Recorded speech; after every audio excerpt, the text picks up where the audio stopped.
আপনাদের ছোটবেলার ঈদের স্মৃতিগুলো কেমন আসলে? ছোটবেলার ঈদগুলো মিস করেন কিনা? প্রথমেই বড় বোনের কাছেই যাই, আপনার কাছেই জানতে চাই। ছোটবেলার স্মৃতি তো আসলে অন্যরকম একটা স্মৃতি। এটা আসলে বড় হয়ে গেলে ওই স্মৃতিগুলোর কথাই মনে পড়ে। আর আমরা ছোটবেলায় তো আমার ছোট ভাই বোনরা আছে, আফিদা ছিল, আমরা সবাই পিঠাপিঠি তো মানে খুব মজা করতাম আব্বুদের সাথে। মানে ঈদের জামাতে কখনো যাইতে পারিনি, কিন্তু সবাই সকালবেলা উঠে রেডি হয়ে আব্বুরা আসবে, চাচুরা বাসায় আসবে, আমরা সবাই দৌড়ায় যেয়ে তাদেরকে সালাম করব, দাদা ভাইয়া দাদু। এই স্মৃতিগুলো এখন অনেক বেশি মনে পড়ে। এখন সবাই বড় হয়ে গেছে, আগের মতো আর চলে নাই কিছু। আফিদা, আসলে এমন কোনো স্মৃতি মনে পড়ে কিনা যেটা মনে পড়লে আসলে ভালো লাগে বা খারাপও লাগে? ছোটবেলার কোনো ঈদের এমন কোনো স্মৃতি আছে কিনা? ভালো লাগে যে হচ্ছে এটাই, ঈদের দিন সবাই হচ্ছে সালামি নিয়ে বেশি হচ্ছে হুড়োহুড়ি, তো যে কার থেকে কে বেশি সালামি পাবে, তো এইটাই বেশি মনে পড়ে। সালামি কি এখন আগের মতো পাওয়া হয় দুইজনেরই? হয়, এখন দাদা ভাইয়া তো নাই, দাদা ভাইয়া সালামি দিত, এটা মিস করি। এটা হ্যাঁ পাই, ভালোই পাই। তো আপনারা তো এখন বড় হয়ে গেছেন, তো হ্যাঁ। সালামি বড় হতে থাকলে সালামির ইয়েটা কিন্তু আসলে কমতে থাকে। কমে যায়, হ্যাঁ। তো এখন কি সালামি দিতে পছন্দ করেন নাকি নিতে পছন্দ করেন? নিতে পছন্দ করি এখনো।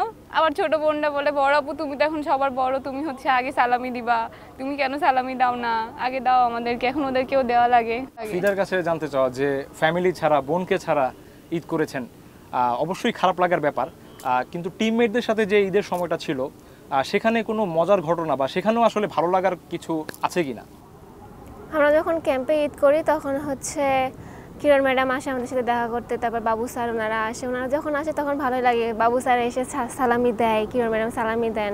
তারপর বড় আপুরা যখন থাকে, সাবিনা আপুরা পরে, ওনারাও সালামি দেয়। তো কে কার আগে সালামি নিবে এটা নিয়ে হচ্ছে এখানে একটা আনন্দ থাকে যে হচ্ছে আমি আপুর থেকে কত টাকা সালামি পাচ্ছি, তারপরে আছে আমি যত বড় আপু আছে তাদের কাছে যাই আমি কতটা সালামি নিব।